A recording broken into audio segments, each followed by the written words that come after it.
ಯೇಸು ಕ್ರಿಸ್ತನ ನಾಮದಲ್ಲಿ ನಿಮ್ಮೆಲ್ಲರನ್ನ ನಾನು ಸ್ವಾಗತಿಸ್ತಾನೆ. ಪ್ರಿಯ ದೇವರ ಮಕ್ಕಳೇ, ಯೇಸುವಿನ ಹೆಸರಿನಲ್ಲಿ ನಾನು ನಿಮ್ಮನ್ನು ನಿಜಕ್ಕೂ ಪ್ರೀತಿಸುವಂಥವನಾಗಿದ್ದೇನೆ. ಯೇಸು ಸ್ವಾಮಿ ನಿಜಕ್ಕೂ ಆತನು ಪ್ರಾರಂಭವಾಗಿದ್ದಾನೆ ಮತ್ತು ಅಂತ್ಯವಾಗಿದ್ದಾನೆ. ಆತನ ಇಲ್ಲದೆ ಪ್ರಪಂಚ ಉಂಟಾಗಲಿಲ್ಲ, ಆತನ ಇಲ್ಲದೆ ಪ್ರಪಂಚ ಕೂಡ ಮುಗಿಯುವುದಿಲ್ಲ. ಕಾರಣ ಆತನು ಬರೆದು ಇಟ್ಟಿದ್ದಾನೆ. ಅದಕ್ಕಾಗಿ ಯೋಹನ ಸುವಾರ್ತೆ 1ನೇ ಅಧ್ಯಾಯ ಆತನು ಆದಿಯಲ್ಲಿ ಇದ್ದನು ಎಂಬುದಾಗಿ ದೇವರ ವಾಕ್ಯ ಹೇಳುತ್ತೆ. ಅದಕ್ಕಾಗಿ ಆದಿಯಲ್ಲಿ ಅಂತಂದರೆ ಆತನು ಸೃಷ್ಟಿ ಮಾಡುವಾಗ ಇತ್ತು, ದೇವರ ವಾಕ್ಯವಲ್ಲಿತ್ತು ಎಂದು ನಾವು ದೇವರ ವಾಕ್ಯದಲ್ಲಿ ನೋಡುತ್ತೇವೆ. ಅದಕ್ಕಾಗಿ ಪ್ರಿಯ ದೈವ ಜನರೇ, ಯೇಸು ಸ್ವಾಮಿ ಎನ್ನುವಂಥ ಒಂದು ಪ್ರಶ್ನೆ, ಯೇಸು ಸ್ವಾಮಿಯ ಬಗ್ಗೆ ಇರುವಂಥ ಒಂದು ಪ್ರಶ್ನೆ, ಒಂದು ಕಾಯಿಲೆ ನನ್ನ ಒಳಗಡೆ ಇದ್ದರೆ ನಾನು ಹೇಳ್ತೇನೆ, ಯೇಸುವಿನ ನಾಮದಲ್ಲಿ ಅದನ್ನು ನಾನು ಶಮನ ಮಾಡುತ್ತಾ ಇದ್ದೇನೆ.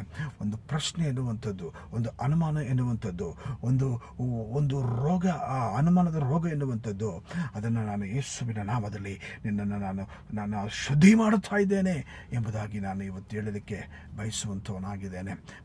ಪ್ರಿಯ ದೈವ ಜನರೇ, ಪ್ರಿಯ ದೇವರ ಮಕ್ಕಳೇ, ನೀನು ಯೇಸು ಸ್ವಾಮಿ ಬಗ್ಗೆ ಯಾವುದಾದ್ರೂ ಒಂದು ಡೌಟ್ ಇಟ್ಟುಕೊಂಡು ಆ ರೋಗದ, ಅದಕ್ಕೆ ಕೆಲವು ಕಡೆ ನಾವು ಹೀಗೆ ನೋಡ್ತೇವೆ, ಅಯ್ಯೋ ಅನುಮಾನವೇ ಪ್ರಾಣ ಸಂಕಟ ಎಂಬುದಾಗಿ ಹೇಳ್ತದಲ್ಲ, ಅದೊಂದು ರೋಗವಾಗಿದೆ. ಅದಕ್ಕಾಗಿ ನಾನು ಇವತ್ತು ಎಚ್ಚರಿಸ್ತಾ ಇದ್ದೇನೆ.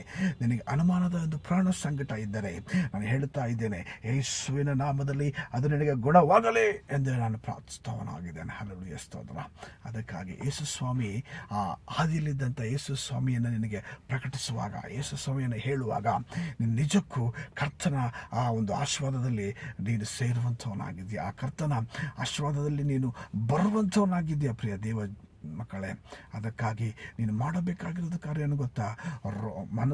ಹೃದಯದಿಂದ ನಂಬಿ ಬಾಯಿಯಿಂದ ನೀನು ಆರೈಕೆ ಮಾಡಬೇಕಾಗಿದೆ. ಸ್ವಾಮಿ, ನಾನು ನಿನ್ನ ಹೆಸರು ಹೇಳಿಕೊಂಡು ಆ ರೋಗದಲ್ಲೇ ಇದ್ದೇನೆ.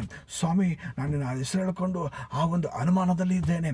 ಸ್ವಾಮಿ, ನೀನು ಬ್ಲೆಸ್ ಮಾಡಿಲ್ಲ ಎನ್ನುವಂಥ ಅನುಮಾನ, ಸ್ವಾಮಿ ನನ್ನ ಮೇಲಕ್ಕೆ ಬಂದಿಲ್ಲ ಅಂತ ಅನುಮಾನ, ಅಥವಾ ಸ್ವಾಮಿ ನನಗೆ ಗ್ರಾಜುಯೇಷನ್ ಬಂದಿಲ್ಲ ಅಂತ ಅನುಮಾನ, ಸ್ವಾಮಿ ನನಗೆ ಯಾವುದು ಆಗಲಿಲ್ಲ ಎನ್ನುವಂಥ ಒಂದು ಪ್ರಶ್ನೆ ನಿನ್ನ ಒಳಗಡೆ ಇದ್ದರೆ, ಆ ರೋಗದ ಆತ್ಮನ ಒಳಗಡೆ ಇದ್ದರೆ ಇವತ್ತೇ ನೀನು ಬಿಡುಗಡೆ ಆಗ್ತಾ ಇದೆಯಾ ಯೇಸು ನಾಮದಲ್ಲಿ. ಹಲ್ಲೆಲೂಯಾ, ಸ್ತೋತ್ರ. ನೀನು ಬಿಡುಗಡೆಯಾಗಿ ಕರ್ತನನ್ನು ಸ್ತುತಿಸುವುದಕ್ಕಾಗಿ ಪ್ರಾರಂಭ ಮಾಡ್ತೀಯ ಪ್ರಿಯ ಸಹೋದರನೇ, ಸಹೋದರಿಯೇ. ಅದಕ್ಕಾಗಿ ನಾನು ಹೇಳ್ತಾ ಇದ್ದೇನೆ, ಯೋಹನ ಸುವಾರ್ತೆ ಅದರ 1ನೇ ಅಧ್ಯಾಯ ಅದರ 1ನೇ ವಚನ ಗಮನಿಸುವಾಗ ನಿನಗೆ ಆ ಒಂದು ಪ್ರಾಣ ಸಂಕಟ ಹೋಗುವಂಥದ್ದಾಗಿದೆ. ಅಷ್ಟೇ ಅಲ್ಲ, ಆದಿಕಾಂಡದಲ್ಲಿ ಹೋಗುವಾಗಲೂ ಕೂಡ ಸ್ವಾಮಿಯನ್ನು ನೀನು ಸರಿಯಾಗಿ ಅರ್ಥ ಮಾಡಿಕೊಳ್ಳುವಂಥವನಾಗಿದ್ದೀಯಾ ಪ್ರಿಯ ದೇವರ ಮಗುವೆ. ಆ ಬರ್ಡನ್ ಇದೆಯಾ, ಆ ಒಂದು ಪ್ರಶ್ನೆ ಇದೆಯಾ, ಆ ಒಂದು ಸಮಸ್ಯೆ ಇದೆಯಾ, ಈಗಲೇ ನಿನಗೆ ಬಿಡುಗಡೆ ಆಗ್ತಾ ಇದೆ. ಅದು ಬಿಡುಗಡೆ ಆಗುವಂಥ ದೇವರ ಹೆಸರು, ಅದು ಯೇಸುವಿನ ಹೆಸರು ಆಗುವಂಥದ್ದಾಗಿದೆ. ಹಲ್ಲೆಲೂಯಾ, ಸ್ತೋತ್ರ.